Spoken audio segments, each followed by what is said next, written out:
Olá pessoal, tudo bem com vocês? Hoje então nós daremos continuidade nas equações do segundo grau, aprendendo hoje a forma ou a resolução das equações incompletas, ok? Então vamos lá. Nosso primeiro caso é nas equações escritas na forma de ax ao quadrado mais bx igual a zero e c igual a zero. Lembrando, toda equação do segundo grau, ela precisa ser igualada a zero para ser resolvida. Então, este é o nosso primeiro caso.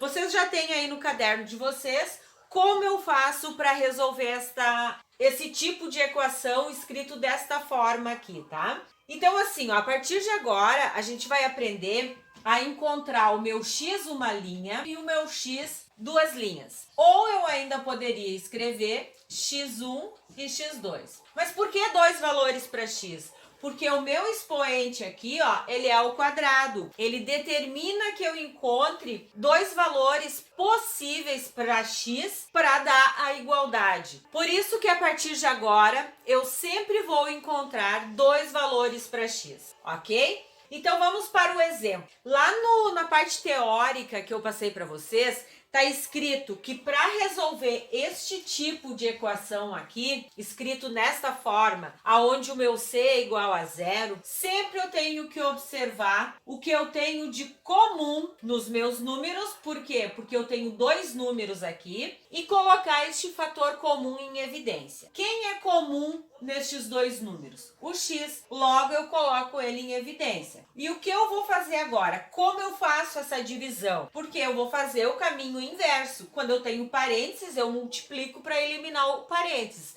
Agora eu vou fazer o caminho inverso. Eu vou fazer a divisão. Então, x ao quadrado dividido por x é x. Ah, mas por quê? Lembrem lá que quando nós aprendemos a potência, que quando eu tinha multiplicação de bases iguais, eu conservava a base e somava os expoentes. Pois bem, a divisão agora eu vou dividir. E dividir, eu vou subtrair. É como se eu tirasse um x daqui, ó. Tirei um x dali. O que sobrou? Um x. Se eu tirar o x daqui, o que sobra? 16. Então, eu estou fazendo a divisão de uma forma mais simples, não na linguagem matemática, que na linguagem matemática eu tenho que usar x ao quadrado dividido por x, 16x dividido por x, 16. Porque se eu tenho 16x, ó, dividido por x, eu não simplifico aqui, o que sobrou? 16. Então, uma linguagem assim bem simples, tá? Se eu tirar um x daqui, sobra x. Se eu tirar o x daqui, sobra 16. Agora vem a parte nova do conteúdo. Por quê? Como eu tenho que encontrar o meu x uma linha e o meu x duas linhas, o meu primeiro x, sempre neste caso aqui, será igual a zero. Tá escrito, ó, x igual a zero. Então, é o meu x uma linha. Aí, o x duas linhas, como eu vou descobrir agora? Basta eu pegar este número aqui, ó, x menos 16 igual a zero. Sempre igualando a zero, porque o zero não vai mudar o meu resultado final desta equação. Porque aqui agora, ó, eu tenho uma equação do primeiro grau. Então, este fator que eu coloquei em evidência, ele acaba transformando essa minha equação do segundo grau numa equação do primeiro, aonde o meu primeiro x sempre será igual a zero e o meu segundo x vai ter um valor diferente de zero neste caso. Então, agora aqui vocês aprenderam no sétimo ano que tudo que tem letra fica de um lado da igualdade e o que tem número vai para o outro. Então, eu tenho que x é igual. O 16 está aqui subtraindo, ele vem para cá somando.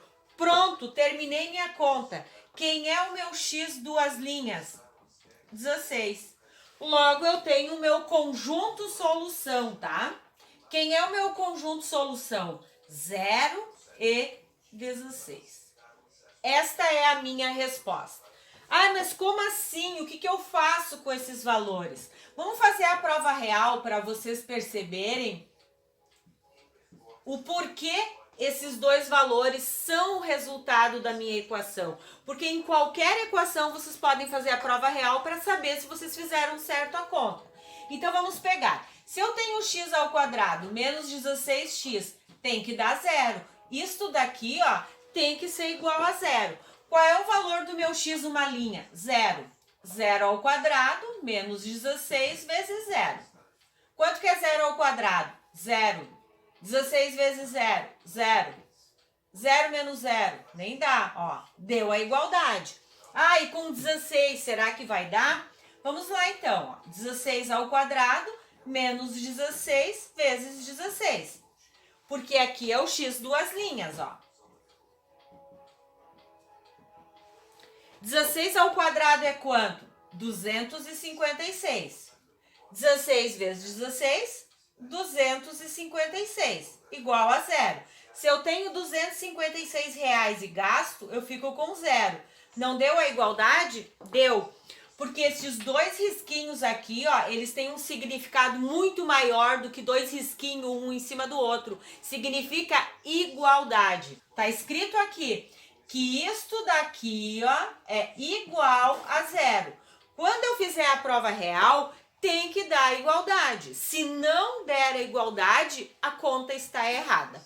Ok? Vamos para o nosso próximo exemplo. Então, aplicando aquilo que vocês têm no caderno, eu coloco o meu fator comum em evidência. Quem é comum aqui? O x. Então, eu coloco ele em evidência. Se eu tirar x daqui, o que sobra? X? Não, sobra 3x, o número também. Menos, se eu tirar x daqui, o que sobra? Menos 10. Igual a zero. Logo, o meu primeiro x, ou seja, o x uma linha, vai ser igual a zero. Sempre quando o meu c for igual a zero, o meu x uma linha é zero. Agora vamos resolver o que sobrou ali. O que está entre parênteses, ó. 3x menos 10 igual a zero. Equação do primeiro grau. Tudo que tem letra fica de um lado da igualdade, o que tem número vai para o outro. Então, o 3x fica desse lado, bem quietinho no canto dele. O 10 está aqui subtraindo, vem para cá somando. X está aqui multiplicando, vem para cá dividindo. 10 terços. Tem como eu simplificar esta fração aqui? Não, eu não tenho como simplificar. Esta vai ser a minha resposta. Então, o meu x uma linha é zero e o meu x duas linhas é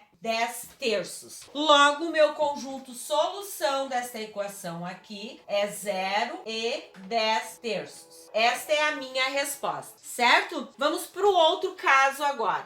Agora nós vamos falar das equações na forma de ax ao quadrado mais c igual a zero e b igual a zero. Ou seja, eu não tenho meu b dentro dessa equação. Nas incompletas sempre vai faltar o b, ou o c, ou os dois, tá? Então, como nós vamos resolver aqui? Eu também preciso aqui encontrar o meu x uma linha e o meu x duas linhas. Porque estamos falando de equações do segundo grau. Logo, eu vou encontrar dois valores possíveis para x. Como eu resolvo neste caso aqui, quando o meu b é igual a zero? Sempre quando o meu b for igual a zero, eu posso resolver da mesma forma que eu resolvi as equações do primeiro grau. Só que aqui eu vou tomar um cuidado especial por causa da potência. Então, como eu resolvi as equações do primeiro grau? Eu não deixava todas letras no primeiro membro de um lado da igualdade, o que era número ia para o outro, eu vou partir do mesmo princípio. Então, o 18 está aqui subtraindo, ele vem para cá somando. Se o 2 está aqui, ó, multiplicando, ele vem para cá dividindo. Então, eu tenho 18 dividido por 2, que é igual a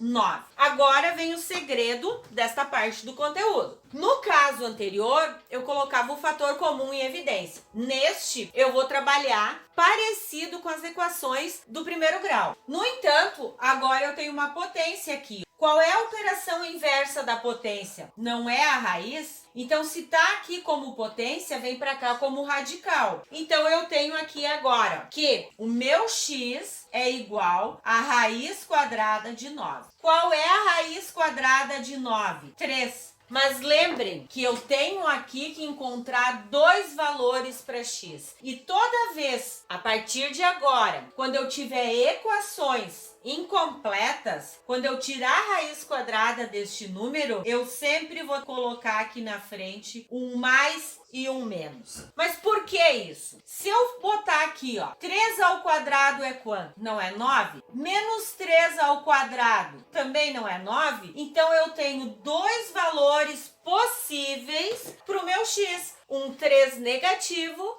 e um 3 positivo. Logo, o meu x, uma linha, eu poderia dizer que é 3 e o meu x, duas linhas, menos 3. Ou vice-versa.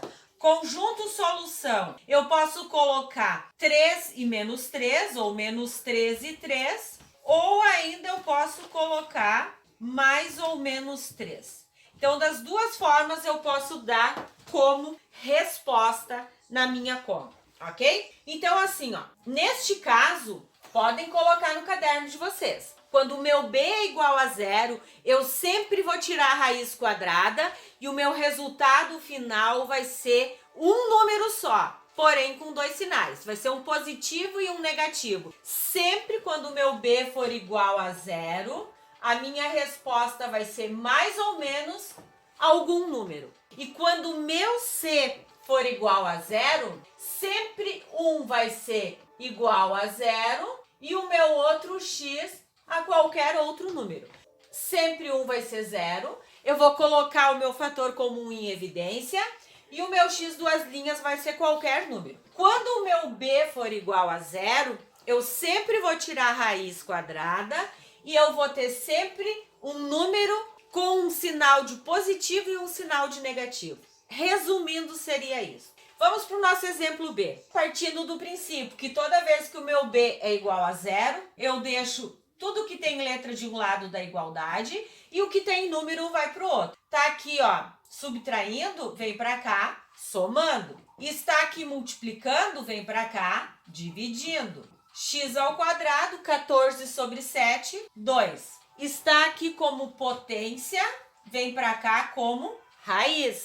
X igual raiz quadrada de 2. Tem raiz quadrada exata de 2? Não tem. Logo, a minha resposta vai ficar mais ou menos raiz quadrada de 2. Esta daqui é a minha resposta. Conjunto solução. Eu posso colocar menos raiz de 2 e raiz de 2, ou eu posso colocar desse jeito aqui, certo? Então, vamos para o nosso próximo exemplo. X ao quadrado mais 4 igual a 0. Tudo que tem letra de um lado da igualdade, o que tem número para o outro. Tá aqui positivo, vem para cá, negativo. Qual é a operação inversa da potência? Raiz. E agora, existe raiz quadrada de menos 4? Neste momento que nós estamos estudando, não tem raiz quadrada de menos 4. Porque nós aprendemos nos radicais que não tem nenhum número que elevado ao quadrado de menos 4. Então, quando isto acontecer, o meu conjunto solução, eu posso colocar que ele é vazio, eu não tenho nenhum valor para esta equação,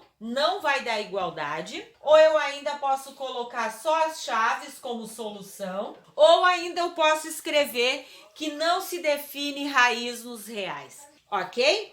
Por hoje seria isto. Eu aguardo vocês então num próximo vídeo. Um abraço e até lá!